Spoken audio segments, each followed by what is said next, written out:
అందరికీ నమస్కారం. ఈ రాశి వారికి జరిగే శుభాలు అశుభాలు ఏంటో తెలుసుకుందాం. ఈ వీడియోని తప్పకుండా చివరి వరకు చూడండి. ఈ వీడియోని ఇంకా లైక్ చేయకపోతే వెంటనే లైక్ చేయండి. ప్రతిరోజు మీ రాశి ఫలాలు అందరికంటే ముందుగా తెలుసుకోవాలంటే కింద కనిపిస్తున్న రెడ్ కలర్ సబ్స్క్రైబ్ బటన్ ని క్లిక్ చేసి పక్కనే ఉన్న బెల్ బటన్ ని యాక్టివ్ చేయండి. అలాగే ఈ వీడియోని తప్పకుండా మీ మిత్రులతో షేర్ చేయండి.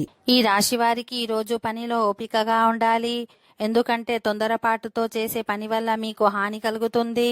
మీ తల్లిదండ్రులకు సేవ చేసే అవకాశం కూడా మీకు లభిస్తుంది. సోదరుని సలహా మీ వ్యాపారానికి ప్రయోజనకరంగా ఉంటుంది. మీ పిల్లల ఉద్యోగం లేదా వివాహం కోసం చేసిన పని ఈ రోజు విజయవంతమవుతుంది. మీ ప్రేమ జీవితంలో కొన్ని బహుమతులు పొందవచ్చు. విద్యార్థులు వారి ఉపాధ్యాయుల ఆశీర్వాదాలను పొందుతారు. ఓకే ఫ్రెండ్స్, ఈ వీడియో నచ్చినట్లయితే మా ఛానల్ ని సబ్స్క్రైబ్ చేసుకోండి.